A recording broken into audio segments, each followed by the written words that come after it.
Hello, and welcome to B&E Now, a podcast about independent game development. I'm your host, Tobiah Marks, and with me today is Adam Kapos.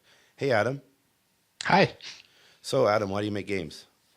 The reason I make games is that uh, basically I just want to have fun while working, and making games gives you a great opportunity to play games while working. Yeah, I mean, it's fun to make them as well as play them, right? Yeah, that's right. So, when did you start making games? I started this whole thing around 4 years ago uh, in college. I had a class called Game Development, Mm-hmm. and there we were basically developing games for Windows Phone 7 and XNA. Oh, wow. And that's where the whole thing started. It was a single semester, small extra credit project. So, you were like a CS major, computer Yes, science? that's right, computer science. And so, after you made games, you're like, well, forget all this. I can't not make games now. No, seriously, like, No, was that the situation? Or like, how did that turn into I need to make more games? so basically we had this small one semester project where we had to make a game, and of course in half a year, out of nowhere, we came up with a pretty small, pretty crappy game, but we decided to keep working on it, kept improving it, and by the end we revoted like 3 times. Mm-hmm. And then we went to Microsoft Imagine Cup with the game. It was called Rum Run. It was a strategy game where you could control ships and sell rum. Awesome. For those listeners who don't know, Imagine Cup is this big college contest that Microsoft holds worldwide. We get students from pretty much every country. I'm sure there's some countries excluded, but just tons and tons of different places getting together to compete to see who can make the most interesting project. And there is a games category. That's right. So we managed to get to the finals in 2012. So Microsoft flew west to Australia. We were in Sydney. We were competing with top 10 teams worldwide for this prize, and we got this third place. So So it was pretty cool. let's talk about where you are because I'm in America, but you're not. Yeah, I'm actually in Hungary, Budapest right now.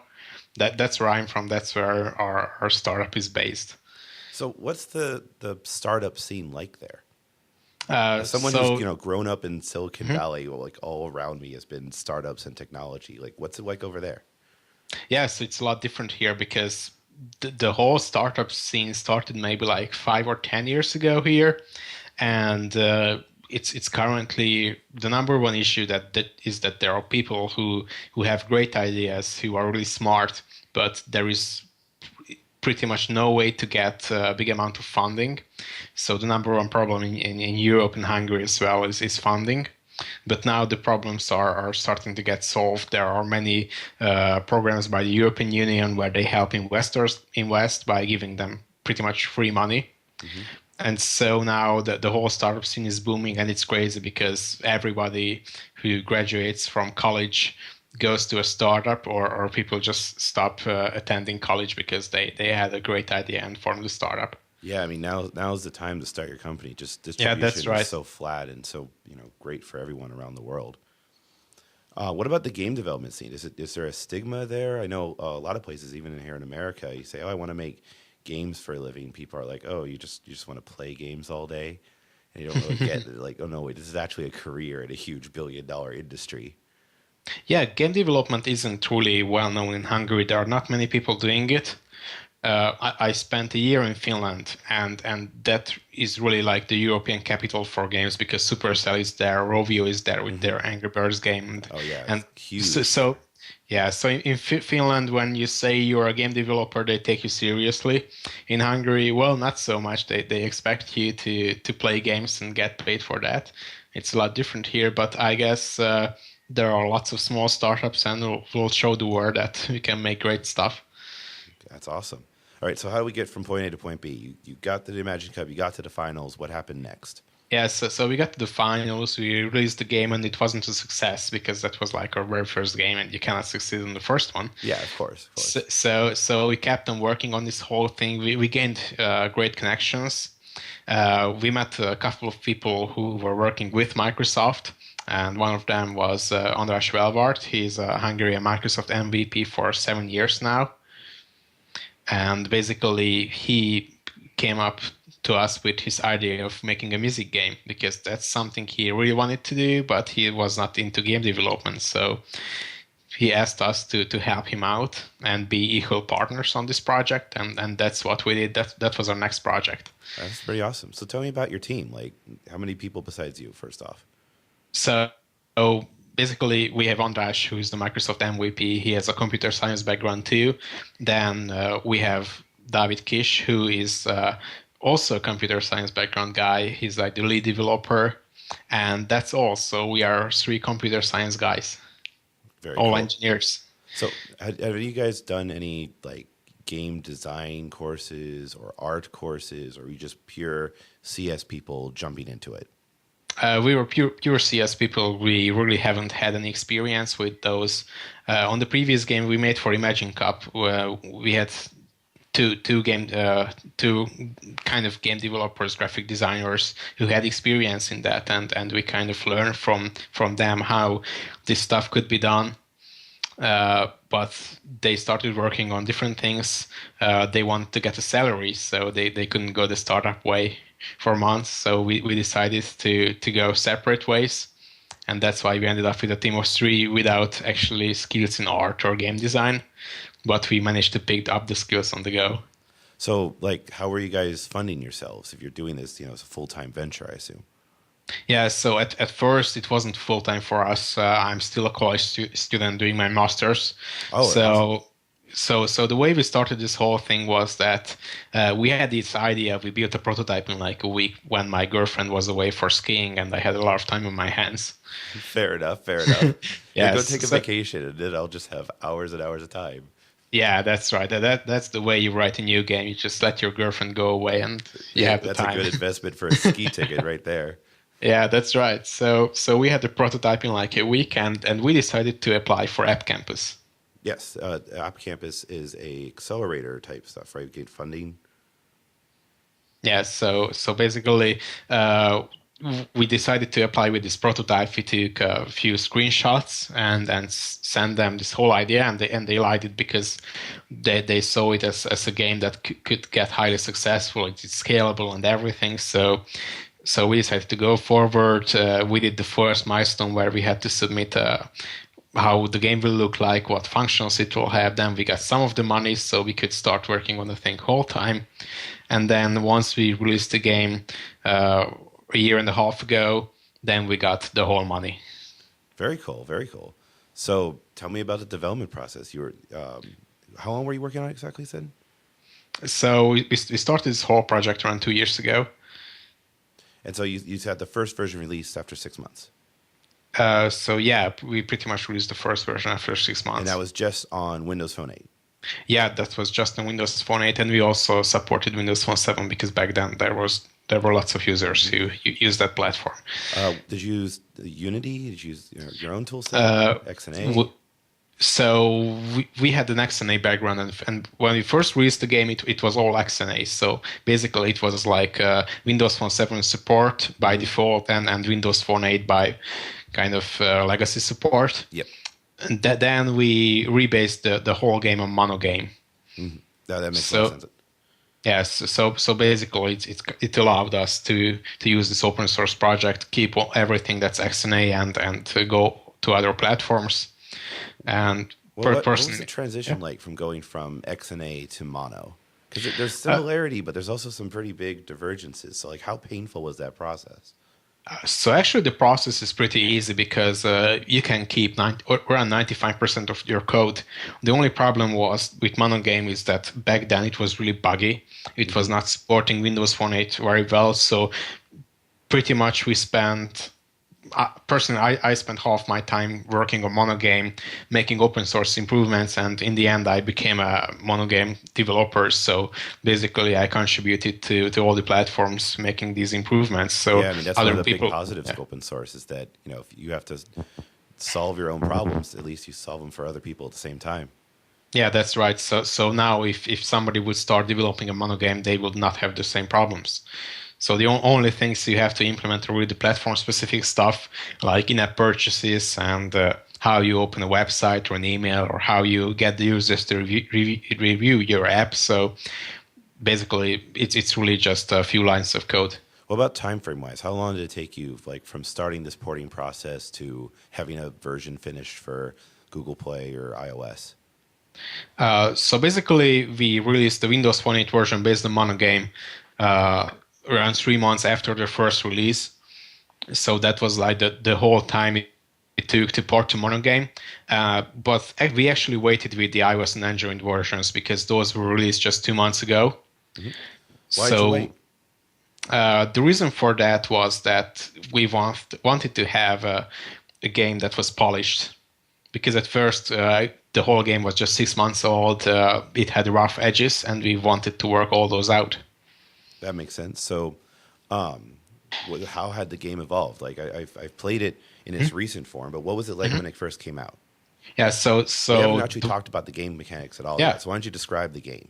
All right. So SongArc is a music game for your phone that allows you to play with your music. So it's kind of like Guitar Hero Rock Band, but the idea is that you can play with the songs you have on your phone.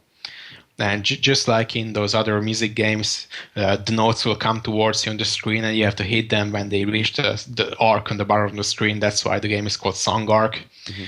And basically, that's the idea. So you play along with the music, you hit the notes, which resemble like parts of the rhythm. It kind of And reminds me of like a simplified frequency or amplitude, which is one of Harmonix's first games where they had like yeah, five different tracks that you can go between. But you don't really have like five tracks. It's more smooth, which is really interesting because you have your hold notes where you have to actually move back and forth while yeah, the that's music's right. playing. So what makes our kind of approach different is that you don't have like five separate tracks where the notes will come and you have to hit them, but all these tracks are kind of connected. So we have a total of 13 tracks, and notes can kind of go between the tracks, and we call this a swipe. So you basically have to hold your finger on the screen and move from note 1 to note 5, and that's a swipe.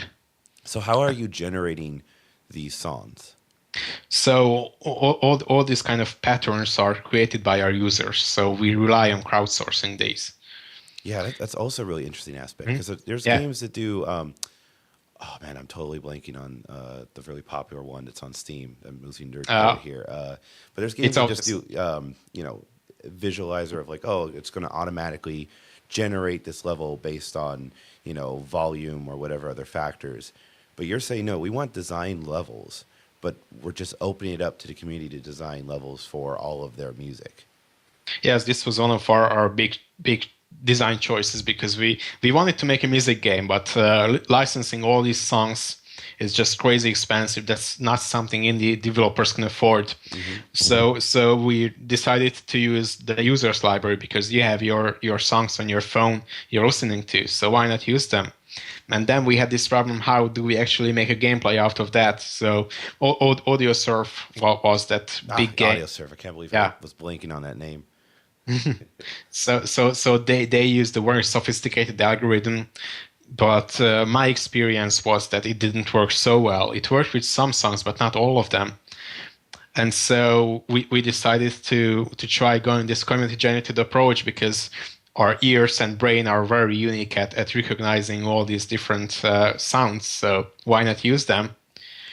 And so we built an in-game editor that allowed you to create your own so-called sheet for the music.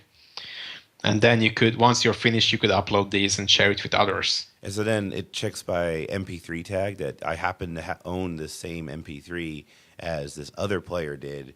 And so you can then freely share that user generated content without actually trading music files and causing copyright issues.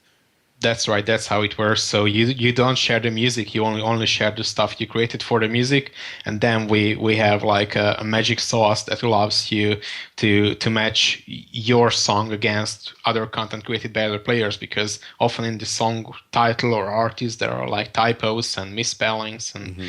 all kinds of weird stuff. But we are managed to work through those and recognize if you really have the same song. So you match the waveform or something like that to just guarantee it.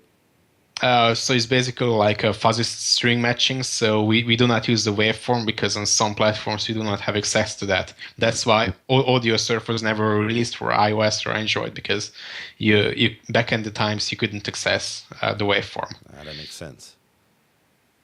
Very, very cool. So you released the game. Like, what was the critical success for it? Like, did nobody download it? A bunch of people downloaded it. What was the reaction? So in the very first days, we were surprised about how many people downloaded the game. We had like 5,000 downloads the first day, 10,000 the second day, third day 15,000, fourth day 20,000, and Awesome. That's really great numbers, yes, especially on Windows Phone. yeah, in the beginning it went all the way up, and we were actually surprised that people kept downloading the game.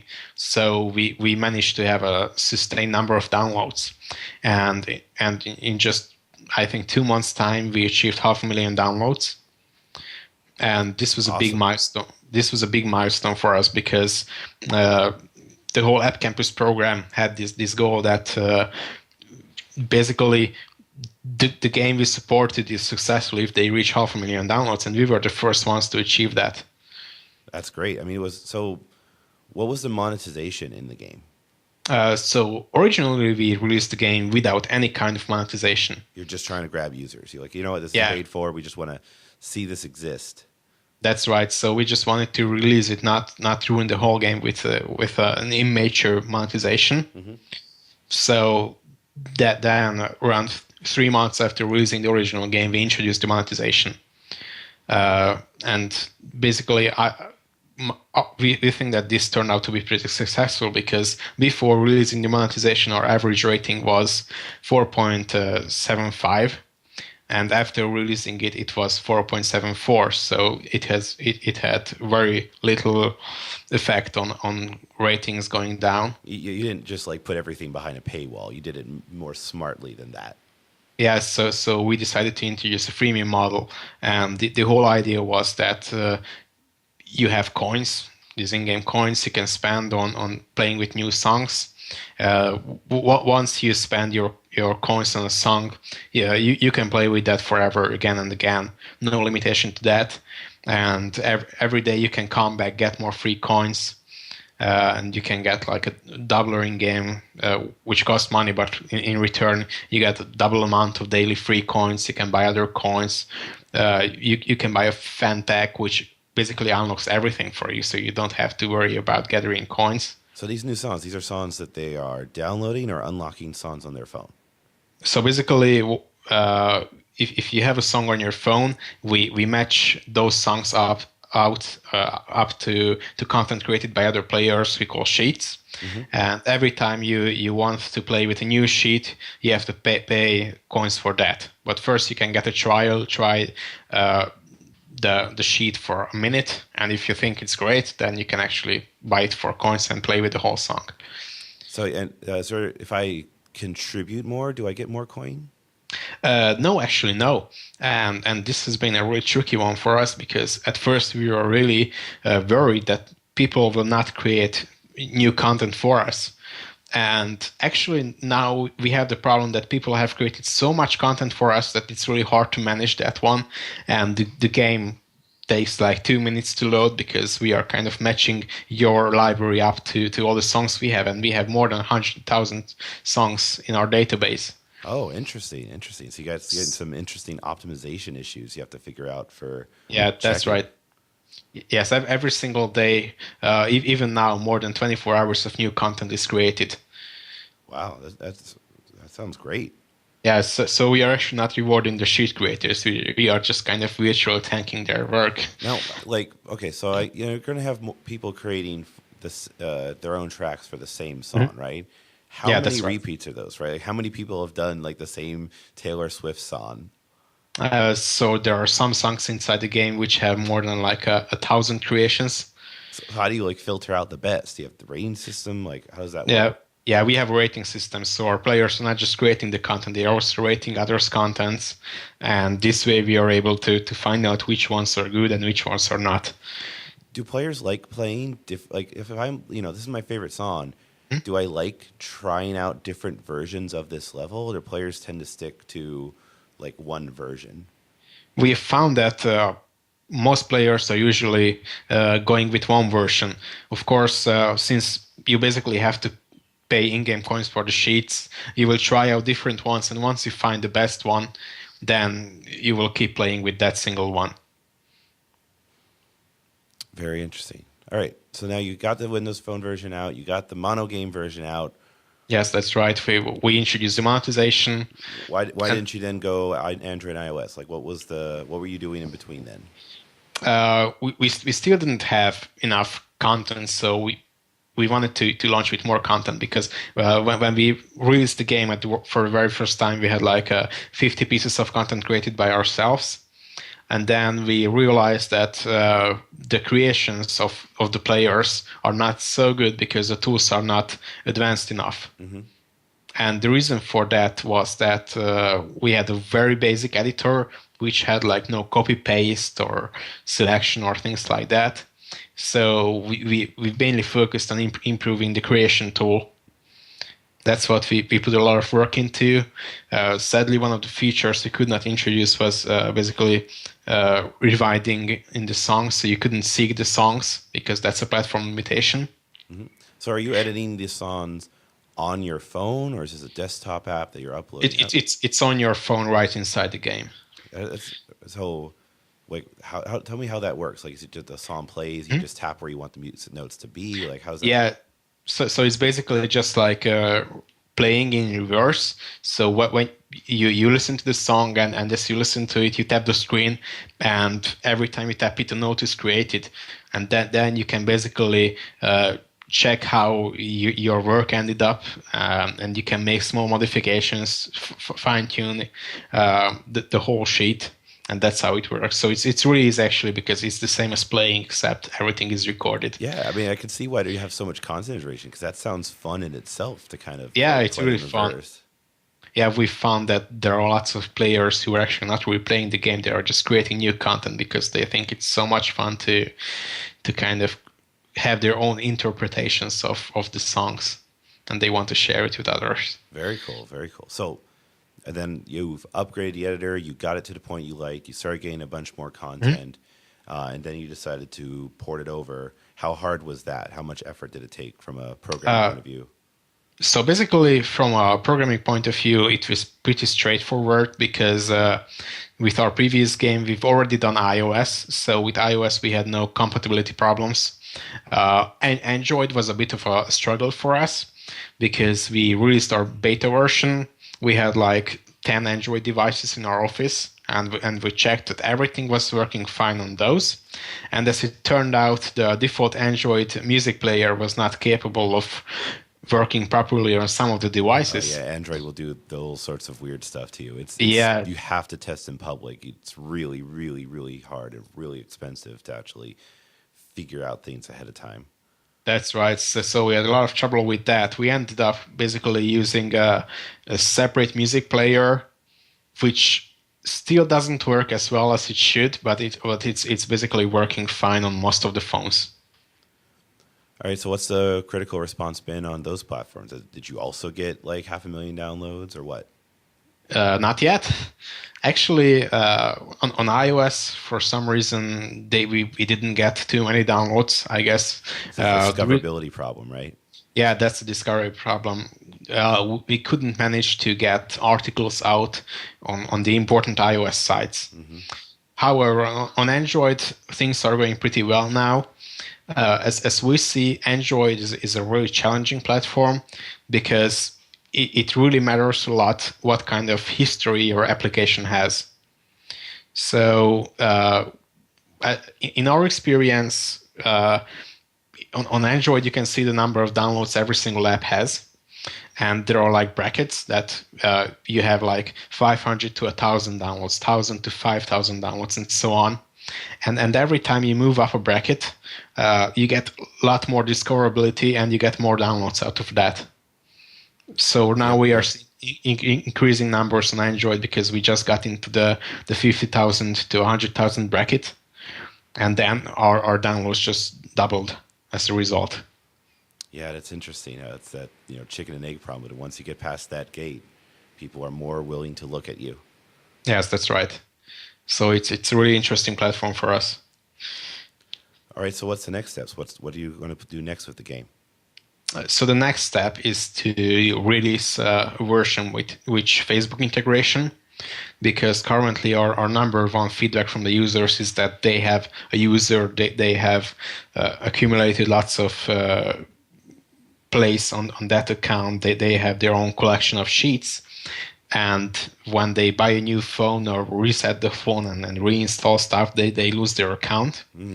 So they want to have a way that allows them to back up their stuff, or for example, use their user on multiple devices, because if they have like a Surface and have a Windows phone, they want to share the same account. So now we are implementing a Facebook integration that allows you to connect the game with your account. We do not do any bad stuff with your Facebook account, and as a result, you can basically use the same user on all the devices you have. Facebook makes a lot of sense too, because naturally, when I make a song, I'll probably want to share it with my Facebook friends. That's right. So, what kind of social integration stuff are you planning to implement besides the obvious of click here to share? Yeah, so currently the sharing is very basic. You can share your high score and stuff like that. But in the future, we plan to introduce a feature that's mainly for sheet creators. And the way that would work is that you can share a deep link to the content you have created, so your friends can actually check it out just by clicking on the deep link. Very cool. So are you still self-funded? Did you get more funding? How are you? Is the game entirely self-funded at this point? Yeah. So first we got the App Campus funding, and then we got a micro VC funding from Hungary. And this was a great deal for us because we managed to get a proper funding under US terms. Mm-hmm. So we got a term sheet and all those kinds of stuff. It was really exciting. We had to learn a lot to be able to understand what's inside the term sheet. Yeah, that's some interesting legal jargon there. Yeah, that's right. And then we actually went to the US. We talked to a lot of people. I just came back from the US 2 weeks ago. Mm-hmm, where we met at Build. Yeah, that's right. So it was really exciting. I spent 2 months in the US, and now our goal is to secure a US investment round and establish operations in the US, because our big next step is to turn the game into a promotion platform for upcoming musicians, because they have a real struggle trying to get their music to people, just like we have an app discoverability problem. Mm-hmm. Musicians have the same kind of problem, and all the users who are playing our game are actually keen to play with new songs. So we see this as a viable promotion platform for indie musicians. Yeah, that sounds really great. I mean, the game looks really pretty, so I'd love to try, I want to learn new songs, like kind of playing around with it. That makes so much sense. Yeah, so that's what we are working on right now. We are running a pilot program now with 7 bands, and we feel that we need to have a presence in Los Angeles to be able to work with the heart of the music industry. You guys going to say are these 7 American bands or 7 Hungarian bands? So out of the 7 bands, 3 are American, mm-hmm. and 4 are from Hungary. So we had some bands from our home and some from the US. So how are they chosen? Like, did you go through the labels and they are recommended what they want to promote, or did you work with the bands directly? We are working with the bands directly. We found that this is the best way to show them what we have and to work together with them. So how did you convince them? Like, was it easy to say, hey, we want to be in this app? And they're like, yeah, of course. Or did it take a lot of work to convince them this was a good idea? Usually, the whole, as we experience, the music industry is really a slow-moving big beast, and mm-hmm. they are not really forward-thinking. So, going to the labels, we didn't have a great success because they are still struggling with the whole streaming thing, and music games are just so strange to them. Because even those labels who have worked with music games like Guitar Hero or Rock Band before, their experience was that basically Rock Band or Guitar Hero were paying them to have the song inside the game, and then they basically received free promotion and the money. So it was a great thing for them. But our model is reversed, because we are asking the bands to pay us the money, So in return, we will promote them. So this is kind of an unusual thing inside the industry. Makes sense. Can you talk about how much you're asking? Is it more of a case by case basis, or is it like a flat fee? Currently, it's a case basis. We are working on having a flat fee, but it really depends on the needs of the band, Hmm. because this way we are able to target different groups of people, and based on their needs, they might want to target people in Brazil or target a specific U.S. city because they are having a gig there next week and wants to have more people coming to their concert. So it's really a case per case right now. Yeah, really exciting. Really exciting. Can't wait to see how the game evolves. So, a little bit of a tangent, but imagine if I gave you a time machine right now, but the time machine only lasts for 30 seconds and it only goes to you right before you started that class 4 years ago, making your first game or whatever, or how many years ago it was. What would you tell yourself? What advice would you give yourself? Well, uh, I think one of the big advices I could give myself is that don't give up, keep on working, and you can learn new stuff and make something without having like 5 years of background in game development. Yeah, just jump right in. So, were you struggling with jumping right in? Like, were you like, not confident at first, or it's just, you did it anyway and it worked out, and there's no self doubt anymore? There is no self-doubt anymore, but in the beginning, basically, we weren't taken seriously, and this really didn't help us because we were jumping into a brand new area Hmm. as like second year students doing our bachelor's. So we didn't have much experience in programming either. We just wanted to make this whole stuff happen, and in the end, we managed to do it, but it wasn't easy. Yeah, no, really, really impressive stuff. Congratulations for you and your home team. You've had Thank you. good amount of success for like all the stuff that's happened to you and the success of the game. It's really great. Thank you. So at this point in the show, I like to pivot and talk about games that we've played lately, not just making. So I'll start first. I recently played through a game called ICBM, which stands for Intercontinental Ballistic Missile. It's a big nuke's going to destroy the world, and I would maybe describe it as a point and click adventure game where you play an operator in charge of turning the key to actually start nuclear war with Russia. And that sounds really dark. I know, kind of a hard pivot. And I kind of don't want to talk about the game because it's a story game and it, it's something that is worth your time. It takes probably 10 minutes or so to complete. And I'm not pitching it as well. You just got to check out the website icbm-game.com, and it's got, we'll say, a very specific art style and a very specific political message to it. That's all I'll say about it. But maybe on a little bit lighter note, I've also been more addicted to this card game called Love Letters. Ever since I got it for free at GDC, and it's this really simple card game you can play with two to actually I don't know how many people. I think most game I've played was like six. I don't think know if you're supposed to stop at four or what, but you're all it's a very big tip. You're all sending love letters to this princess, and you're trying to be the person who gets her favor the most so that you can marry her. But what's nice about it is that it's very, very simple. It's a really thin, tiny deck of cards, and that's it. And your hand is like one card. So you can play it in line somewhere. You can play it at a restaurant really easy.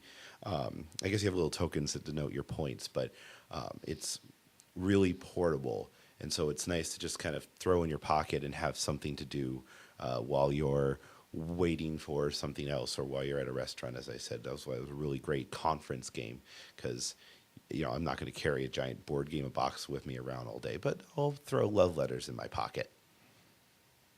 So That sounds a lot of fun. what about yourself, Adam? What have you been playing lately? So I just spent 2 months in the US. There I haven't really had time to play, but now I finally managed to pick up the PC version of GTA 4, and now I started playing that one. GTA 4 Now or that I'm 5? GTA 5, Yeah, sorry. the new one. So Yeah. you didn't play it on consoles?